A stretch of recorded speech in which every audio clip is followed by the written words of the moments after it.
3.6. Last one for this test. Yes?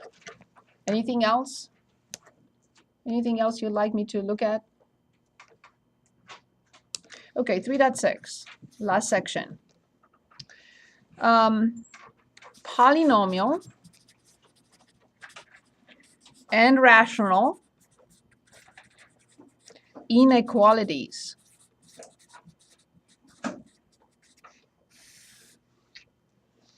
After we finish this, I would like to go back to the 3.5 and look at one more word problem in which we will see another rational function and what it does and what it tells us and so on and so forth. Okay. So here's a polynomial inequality.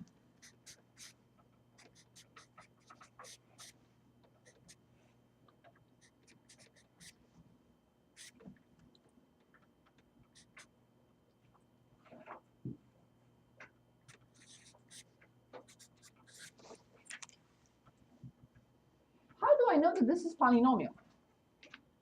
It's multiple binomials. Yes, and also the first one, which is also binomial if you want x minus 0 or x plus 0. Correct. Can anyone tell us what is the degree of this polynomial? We want it factored. I'm not going to go back and, yes, indeed. 4. Yes. Do we agree that this is degree 4? Degree 1 multiplied by degree 1 is degree 2. Degree 1 multiplied by degree 1 is degree 2. Degree 2 multiplied by degree 2. Copy the base, add the exponents, so is degree 4. Do we all agree? No, good clarification. I mean, x to the first power, you're multiplying. I mean, when you're like multiplying two exponents, like, you know, x to the first. I don't multiply the exponents. I mean, you multiply. Copy the base and add the exponents. You add, okay, so if x squared times x cubed is x to the fifth. But if you want x squared everything cubed, did you put the then you multiply it. Wait, x squared everything cubed. Okay. That will be x to the sixth. Right. Because you have x squared times x squared times x squared 3 times. So to differentiate between that, you'd add the parentheses, or? Yes. Okay, that's how you differentiate. Yes. Got you. Okay. So when you raise x squared to the third power, then you have x squared times x squared times x squared, and now you can still use the previous rule. But x squared times x squared is x to the fourth. Yes. Okay, thank you. And as I said, x squared times x squared times x squared, copy the base, add the exponents, and you get 6. Got you. Which you would have gotten by multiplying the exponents. Okay. X squared everything to the third, copy the base, and you get power 6. Okay, that makes sense. So there are 3 rules. When I multiply exponential notations with the same base, I add the exponents. Okay. When I divide exponential notations with the same base, I subtract the exponents. Got you. But when I raise to a power, that's the most powerful one, I multiply. Okay. Better? Yeah, and then when you take a root, you divide. Yes. Okay. I divide the power by the index. Got you. Yeah. Because the fraction, the power is a fraction. Got you. Good. So I do have 4 factors, correct? Tom already identified them. 1, 2, 3, 4. That's how he came up with x to the 4th. In other words, degree 4. Good. I recommend the following chart again. I do not take credit for all these charts. This is the way I was taught, and I think they're self-explanatory. If you don't like them, invent your own. If you don't want to invent your own, use any other method, and I will accept it. Good. X is the variable in the problem, which could be anything. And it cannot equal. The next row will be dedicated to the first factor in the problem. The next row will be dedicated to the next factor in the problem. The next row will be dedicated to the following factor in the problem. And then x minus 2 has its own row. What do you think will be the very last row composed of? Say it again. No. The last row is exactly what I want. The whole thing. I don't care for this piece. I don't care for this piece. I don't care for this piece, and I don't care for this piece. I care for this. So that's the last row. So I'm going to say the product. Why? Because I don't have room. If you have room here, put the whole thing in there. X multiplied by negative x plus 3 multiplied by x plus 4 multiplied by x minus 2. If you don't have room like me, just write product. And this is what I'm referring to. This is my product of 4 factors.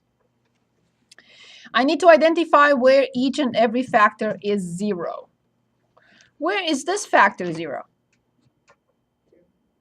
When x is? Perfect. When is this factor 0? When x is 3. When is this factor 0? 4. So then the other one's negative 3.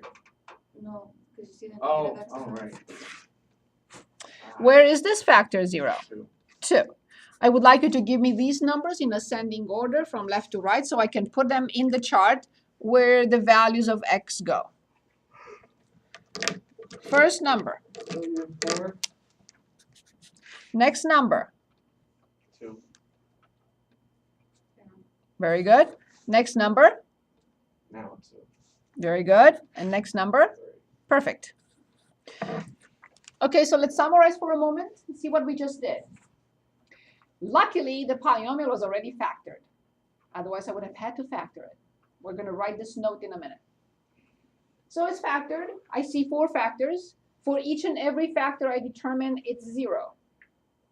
So the first one was 0 at 0, the next one at 3, the next one at negative 4, the next one at 2. In the top row, where the values of x go, I put these values and nothing else in ascending order. Good. Now I'm going to ask you this question. X has a 0 somewhere. Under which number? This is 0 somewhere. Under one of these numbers. Which one? 0. Negative x plus 3 is 0 under one of those numbers. 3. X plus 4 is 0 somewhere under which number? 4. X minus 2 is 0 somewhere under which number? 2. Very good. Now I have to identify what happens to the product. What is the product equal to when x is negative 4? When x is 0? When x is 2? When x is 3? So what happens to the product here, here, here, and here? Careful. They all equal 0. Of course. When one of them of the factors is 0, the whole product must be 0. Right? So it's 0 here because the third factor is 0. Whatever times 0 times whatever is 0. Right? Is that okay? I mean, like that. Like that's if you're like. I mean, you could technically, you know, you have 6 times 5 times 0. You do 6 times 0. Oh no, you do all the time. Thank you. Okay, yeah. Okay, so now and when x is 0 times whatever, still 0. Then when x is 2, blah, blah, blah, 0. The product is 0. Clear? Okay, very good. So now I'm going to analyze this function, and this function together. Can anyone say why? Why did I pick those 3 out of 4?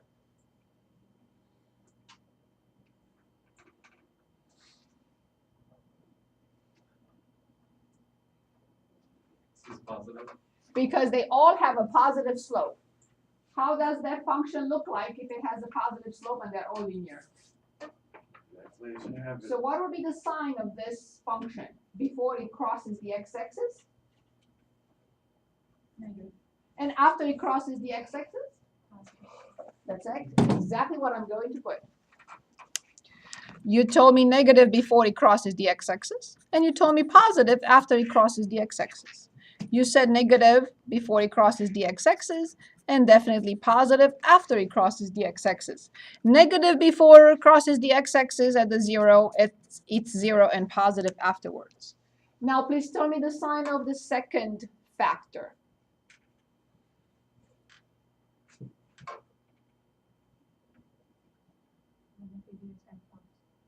The opposite. Why? Because it has a negative leading coefficient or negative slope. So this one will be positive No, negative. and then negative. Now the moment of truth. How many subintervals we see here? 1, 2, 3, 4, 5. What happens on the first subinterval? Please count the negatives and remember we are multiplying them and I just need the sign. 3 negatives, 1 positive. Don't even look at positives. Oh. They don't count. Okay, so just 3 negatives. Which means when you multiply 3 negatives, you get? A positive. Not today.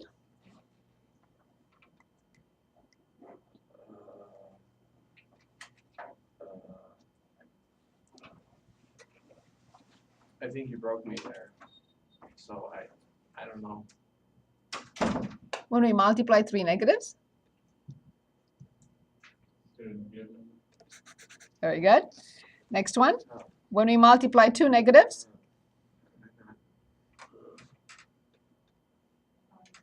Very good. When we multiply 1 negative. Negative. When we multiply no negatives. Positive. And when we multiply 1 negative by whatever, just one negative. Now we are ready to write the final answer. Ready? Only now I look here. This will tell me what to pick. The question is, what is less than or equal to 0? Which sign is less than or equal to 0? Negative sign. I'm looking at the product. I don't care about anything else. Is the product ever negative? Yes. Is negative here, which means here. It's negative here, which means here for x. And it's negative here, which means here for x. I want x. So the question is here, find x so that the product is negative. So which x will be part of the solution? X in, and I'm ready when you are. Not some.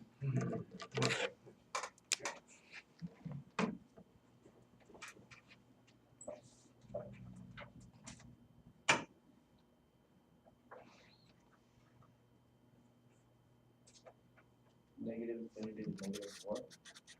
With a bracket because of the equal symbol. Okay. Union. Union 0, 2. With a bracket because of the equal symbol. And union. And then the last one is 3 to infinity.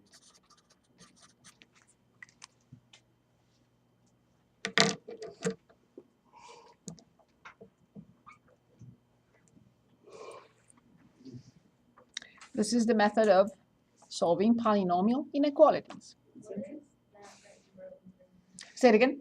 What is that that you wrote in green? Here, x is a real number in the interval negative infinity to negative 4 union 0 to union 3 to infinity.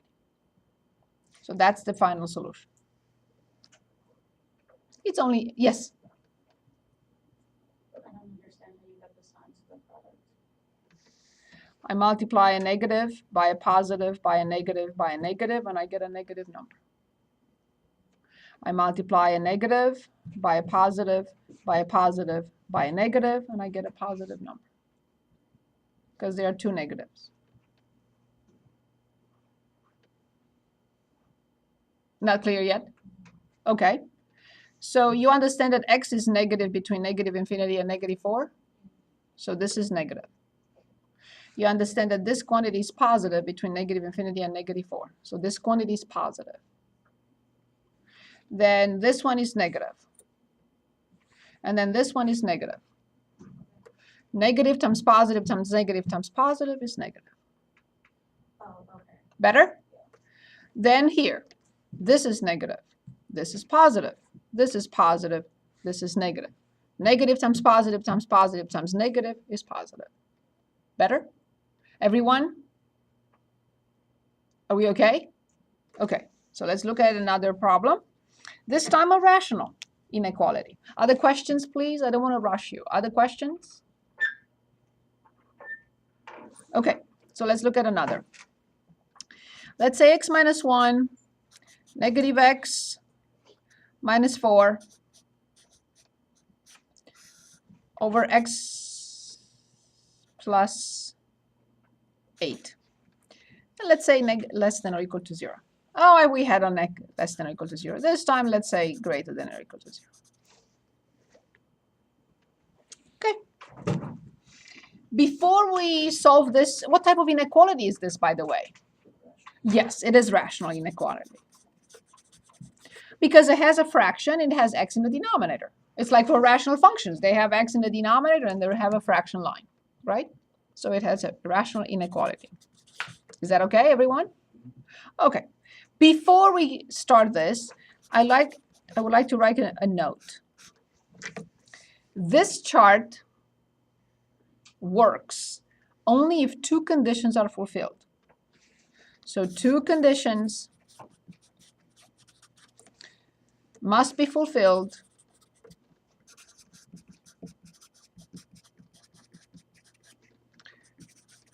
for the chart to work. Condition number 1, condition number 2. Looking at this polynomial, what would you say one of the two conditions? It has to be, one side has to be a product or a ratio. Very good. One side of the inequality must be a product or ratio of factors. Very good. What is the second one? The second condition. So one side must be a product or a ratio of factors. What is the second condition? If this one is a product or a ratio, then this one must be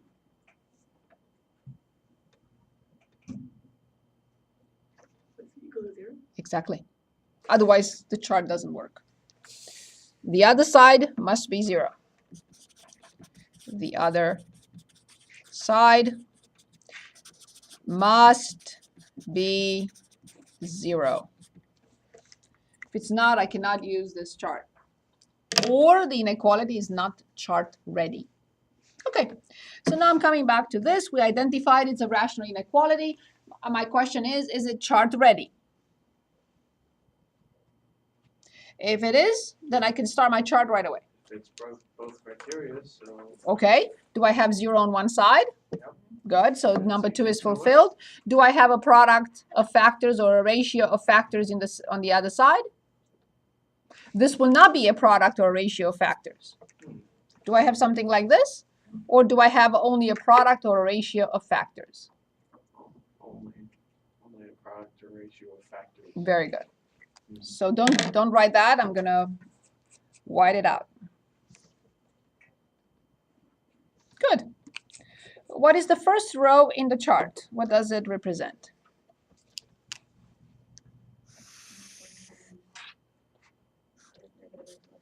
So I have to have x as the variable in the problem. If I have x, I put x. If I have y, I put y. Okay. The next row in the chart must be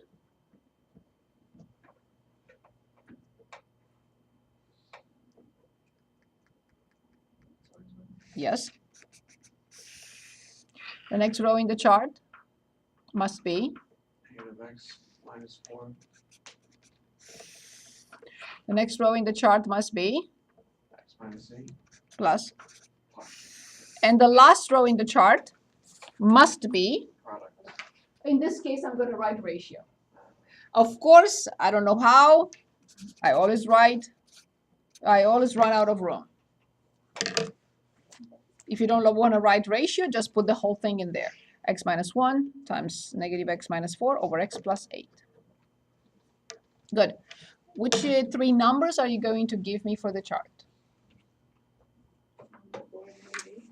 So you're going to give me negative 4 for this one. You're going to give me negative 8 for this one. And you're going to give me 1 for this one.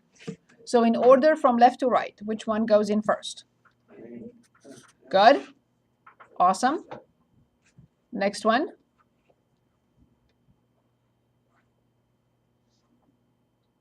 Do we understand how we get these numbers? Yeah.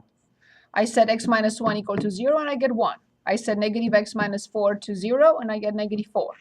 I said x plus 8 equal to 0. Negative 4 is next. So negative 4 and positive 1. X minus 1 has a 0. Under which number? Or is a 0? Or crosses the x-axis? Under which number? Negative 8. Oh, I thought. I need to focus. Please. It's 0 under 1. Negative x minus 4 has a 0. Or crosses the x-axis. Where? Under negative 4. Very good. X plus 8 crosses the x-axis. Or has a 0. Under? Good. Now please tell me what happens to the ratio. Let's look at the ratio. When x is negative 8,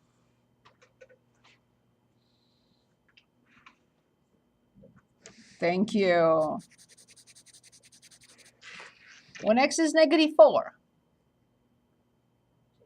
thank you. When x is 1,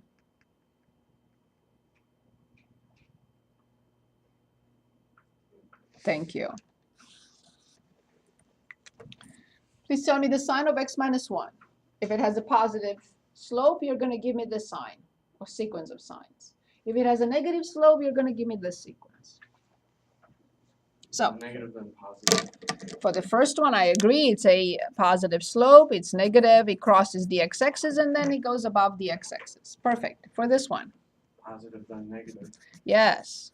Crosses the x-axis and goes to negative. For x plus 8. Same as x minus 1. Yes, it's coming from negative and going to positive. Awesome. Now let's take a moment and study the sign. There are 1, 2, 3, 4 subintervals.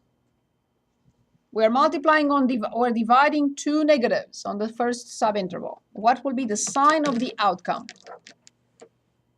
Negative.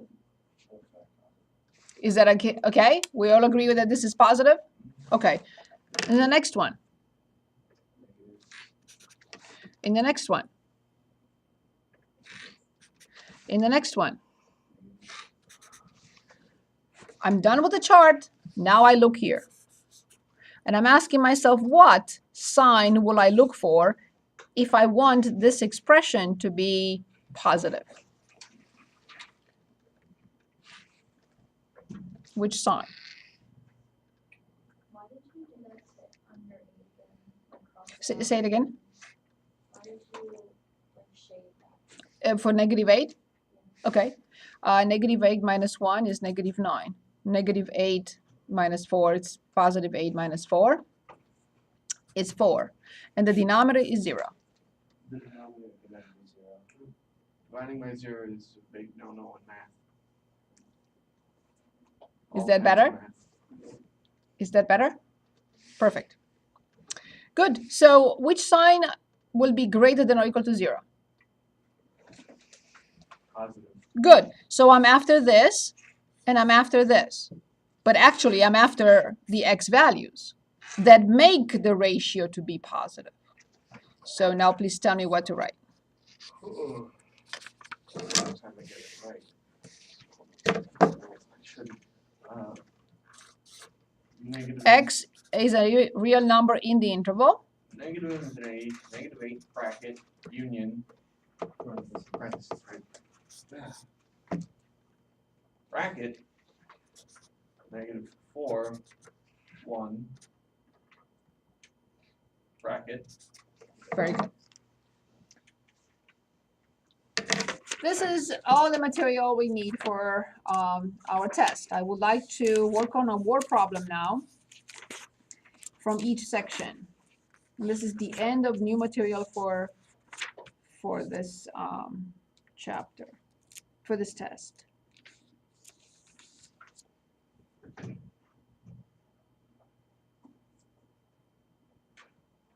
you walk like just off through that? How we get this? Yes? Can you just like go through it? Yes. First of all, are the signs clear? Is the sign of this clear? Yes? No? Yeah. Okay. No, I would like to explain for everyone one more time, just to make sure, or even choose another problem if we need to. So this is a linear function with a positive slope. Before it crosses the x-axis is negative. Then it crosses the x-axis at 1, and then it goes to positive. Now this is, if this is difficult for anyone, here's how I will do it. Plug a number in. -8 minus 1 is negative. Plug a number on the right-hand side of 1. 10. 10 minus 1 is positive. And you can repeat for the other two. So for this interval, -10, positive. For this interval, 15, negative. So once I establish the sign of each factor, then I say negative multiplied by positive divided by negative. Negative multiplied by positive divided by negative. And we get a positive. Then in the middle, I'll say negative multiplied by positive divided by positive must be negative. I'm sorry? For each subinterval. For x between these two, the first one is negative, the second one is positive, the last one is negative. For x between these two, the first one is negative, the next one is positive, and the last one is positive. And then I do it for each subinterval. Because they're all different. That's why I have to have four different signs here. One for each subinterval. If I have 4 subintervals, I will determine a sign for each subinterval. Dallas, are you okay? Is this okay? Do I have that look on my face? No. I just want to make sure. Yeah, keep going. I do have a question. But Oh, yes, keep please. Yes. So is this better? Yes? So now how we write the solution. It all depends on the inequality symbol. So the problem is asking us find x so that this is positive. So this whole thing, which is the ratio, is positive in 2 different subintervals. Which subintervals? These subintervals. Where it's positive, I look up there. When x is between this and this, union between this and this, in both situations, the ratio is positive. I cannot use this, because if I use -8 to -4 union 1 to infinity, this is less than or equal to 0, not greater than or equal to 0. Does that shed a little light? Why is it a hard bracket? At -4? Because actually reaches that number, includes it. Because of the equal symbol. So I use the equal symbol. If I have the equal symbol at 0, I have to include -4, -1. -4, 1. Here I cannot, even if I have the equal symbol, because this is undefined. It's undefined at -8. I cannot include -8, no matter what. The whole expression is not positive, it's not negative. It's undefined. It doesn't exist. It has no number, no sign. Is that okay? We can work on another problem. Yes, let's go ahead. Can you go back up? Yes. Can you? I didn't realize it was greater than or equal to because that's a little messy. Can Yes, you it is. Put another line under it so that if I go back to the video. Yeah, it's right here. Is this okay now? Yeah, that's better. Sorry about that. Yeah, I was questioning why it was a parenthesis and a bracket. I just as wanted to well. change it. I just wanted to change. Oh, parenthesis? Yeah, but I didn't Because it's realize it was- undefined. Yeah, right, but I didn't realize it said equal. It was to. equal to. Okay. I would like to do one more. Oh, yes, of course. Let's invent one. Anyone. You want a rational? You want a polynomial? Let's invent one. Or you can choose, or I can choose from your book. Say it again. Yes, let's do a harder one. Maybe throw some difference in keys in there. Oh, I wouldn't go that far. Okay. Yes, here's a harder one.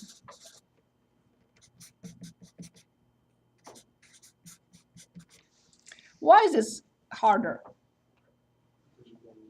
Said, I cannot use the chart yet. I will make everything I can, or everything I would put all my effort in to make it so that the chart works. But it's not chart ready yet. Very good, Alex. Thank you. Good. So what do I have to do first? Remember the two conditions for the chart.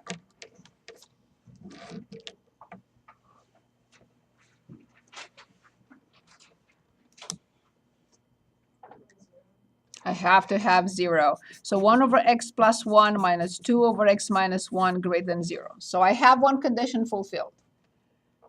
I want to write a note before you say anything because I don't want you to even think about it. Never multiply both sides of an inequality by an expression with x. I will say with a variable, because the variable can be y. Now I should, to be exact, I should put a comma and say, unless you know what x is, what type of number. So, never multiply both sides of an inequality by an expression that contains the variable.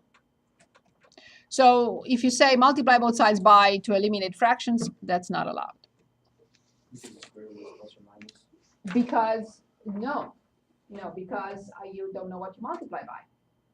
Right. So Because if x minus 1 is negative, then you will have to change the sign of the inequality. Right. You cannot do that unless you know blah, blah, blah, blah, blah. There are other conditions.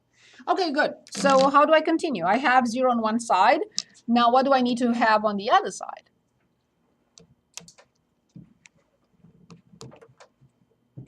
What was the second condition? If 0 is on one side, what do I have on the other side? Product or ratio? Correct. How do I make this into a product or a ratio? What do I have to do first? Thank you. The least common denominator. Awesome. Which is? 1 x minus 1. When we will not multiply the factors in the denominator ever. Good. So now, what does the first top needs? Multiplied by x minus 1. What does the second top need? X plus 1.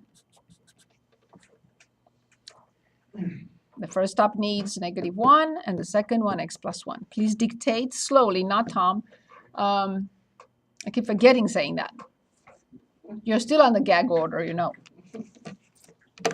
Okay, so can anyone dictate the numerator?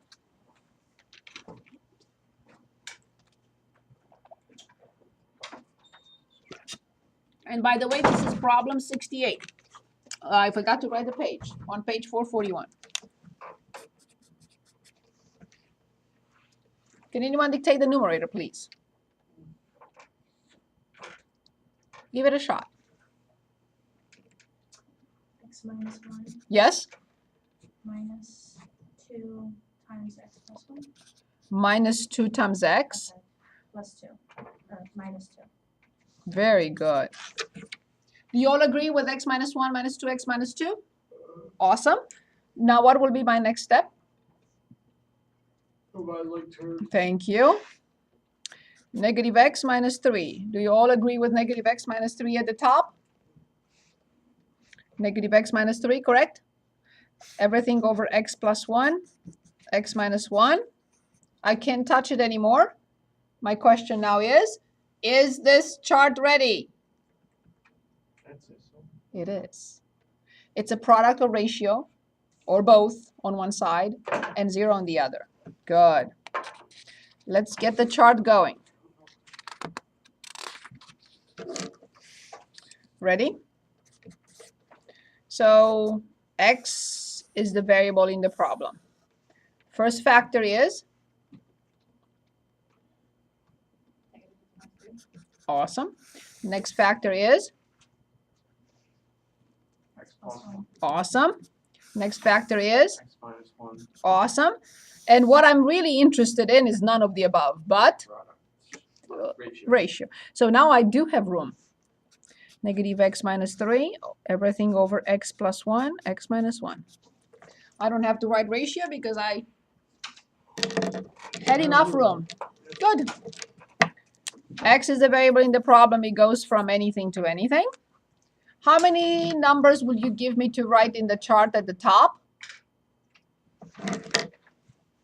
3. Yes. Please give them to me slowly from left to right in ascending order. -1. Negative 1 is for this. Oh, in ascending. Okay. For this one, x plus 1 equals 1. This will give us a negative 1, correct? This one would give us a, +1. yes, negative 1 and 1. And this one will give a, +3. careful, negative 3. So then I have negative 3, negative 1, and 1. Do we all agree? Now you understand that if these numbers are not put in the correct order, we mess up the whole thing. Okay, perfect.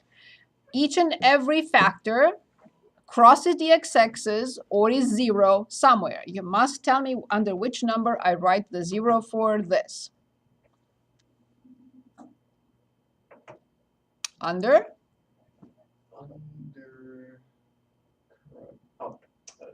It is 0 under -3. For x plus 1. -1. For x minus 1. +1. Now we have to analyze what happens here, here, and here.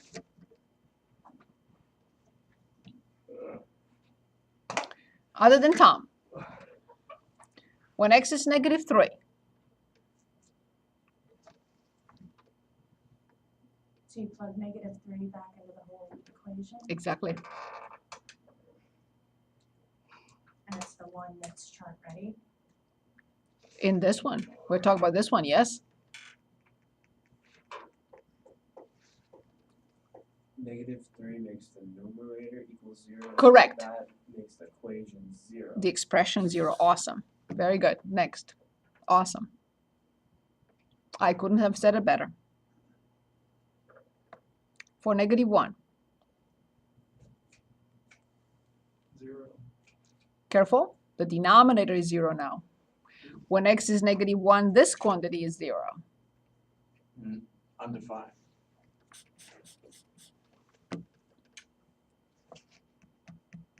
And the other one is as well. Is this okay? 0 in the denominator. So is the x plus 1 and x minus 1 in the denominator. When they are 0, the expression is undefined. Please tell me the sequence of signs for this. Negative and positive. Careful. It has a negative leading coefficient.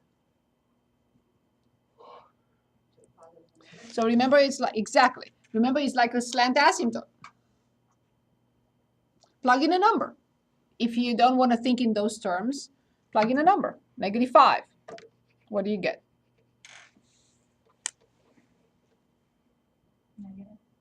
Negative. -5 with minus in front is +5. 5 minus 3 is positive. Plug in 10. What do we get when we plug in 10?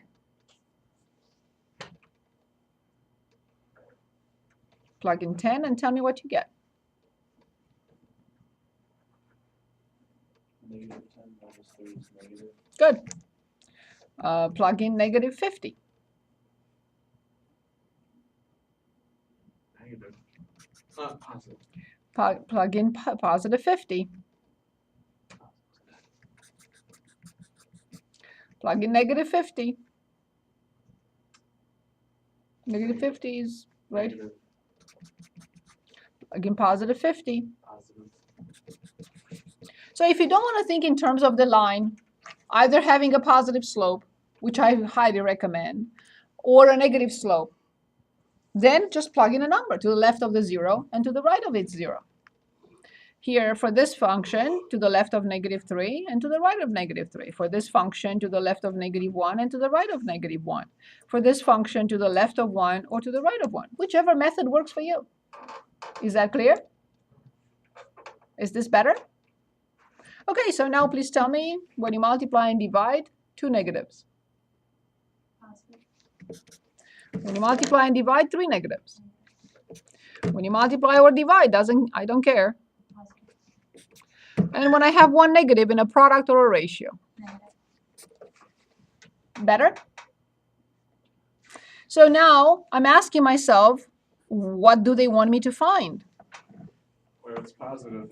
Because only positive is greater than 0. Good. Is this ratio ever positive? Let's look at the last row and decide whether it's ever positive. Is it ever positive? But I'm interested in x. The solution is x should be blah, blah, blah, blah, so that this is fulfilled. This is positive in an interval of. No, no, no. The expression is positive when x is in the interval. Negative infinity 3, -3 bracket. I can't because the inequality symbol does not have the equal symbol. Oh, right. Oh. Then, yeah, it's all parentheses. Correct? Union, Yes? -1, 1. There you go. Is this better?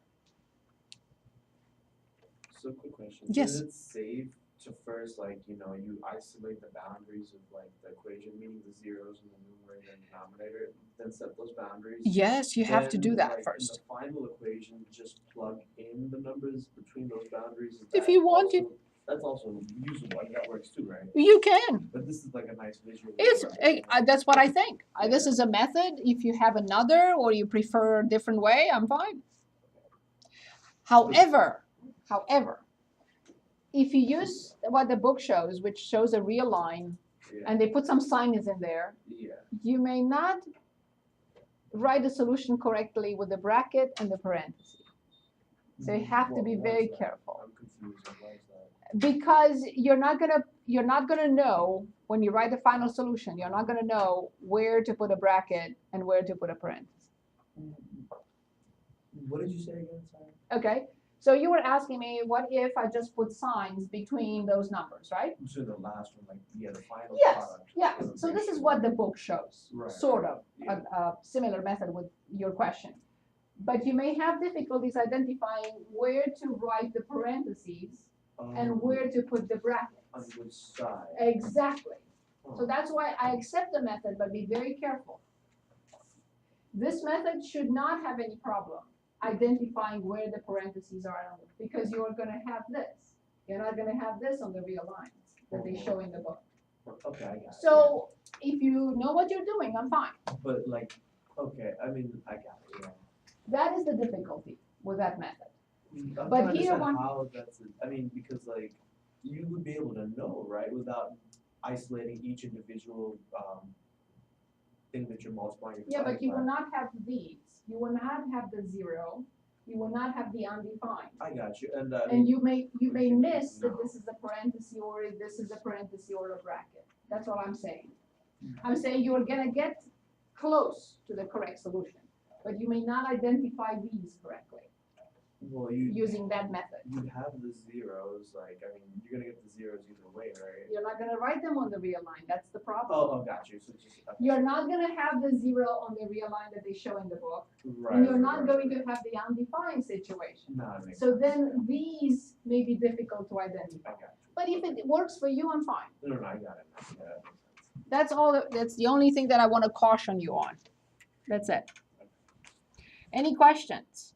Can you explain again how the bottom line This one. to the interaction? So, oh, you mean from here, from here. Okay. So we understand that this quantity cannot be negative, because if this quantity is negative, then a negative number cannot be greater than 0. So this whole quantity has to be positive. I studied the sign for this quantity here. It's positive between these two numbers, it's negative between these two, it's positive between these two, and it's negative between these two. Since I want to choose positive, I'm looking for positive. I don't care for this interval because the whole thing is negative. I don't care for this interval because the whole thing is negative. I do care only about these two intervals because the whole thing is positive in these two intervals. So if this is positive, I take the interval as a solution. If this is positive, I take the interval as part of the solution. Is this better? I understand. Perfect. Thank you. Okay. Any questions? Any questions? Actually, yes. Very good. Well, not regarding the work we just covered, but we have a sheet coming out at the end of class, right? Yes, I do have some Okay, so little work. can I just borrow one. a pen? I realized. Yes, I'll give you a pen. Thank you. Yes, I do have a little work for you today. Can I ask another question? Yes, please. So in the chart on Yes. this line, Yes. to determine whether it's positive or negative, I'm having trouble picturing a line. When I graph y equals x plus 1, it's a linear function with a positive slope, and it crosses at -1. The portion of the graph that is below the x-axis will be negative. The portion for any x value will be a negative number. Beyond the 0, to the right-hand side of that -1, the function is above the x-axis, which means it will always give us a positive number. So one negative x minus 3. This is this situation. Okay, but would you mind drawing a line on that paper and showing me how you're coming up with that? Yes, I'm It's showing. easier for me to see. Okay, than sure. visualize. Absolutely. Y equals negative x minus 3 when x is 0. Y equals -3, so 0, -3. When y is 0, I move x, and I get x equals -3. So it's -3 comma 0. I graph the line.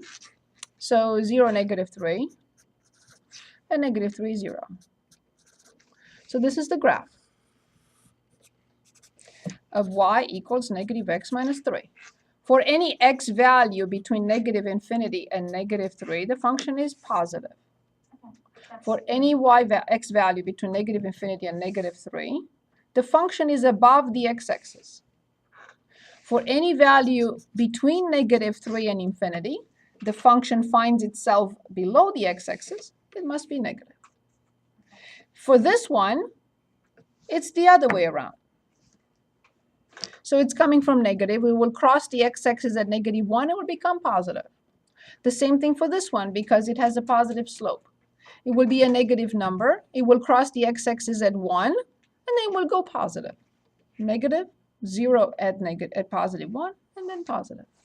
Better? Yes. So that's why I'm showing here this, and I say it's positive slope. It comes from negative and goes to positive. This is also what we covered in polynomials. That's why I'm referring back to when we graphed polynomials. This is a polynomial function. So it's end behavior, if you want, negative to positive, because it's a positive slope. What is the end behavior for such a function? Positive to negative. And that's the basically end behavior. Is that better? Yes. Or you can say, okay, I'm going to plug in a number, -50. -50 with minus in front is +50. +50 minus 3 is a positive number. On the other side, I want to plug in 50. -50 minus 3 is going to be a negative number. For this one, I'm here with a 0. I'm going to plug in -50. -50 plus 1 is negative. On this side again, I pick 50. 50 plus 1 is positive. And I can do that without thinking that this is... I just plug in a number to the left of its 0 or x-intercept, and a number to the right of its 0 or the x-intercept, and I find the sign that way. Anything that works, I'm fine. Very good questions. Anything else? I know we have only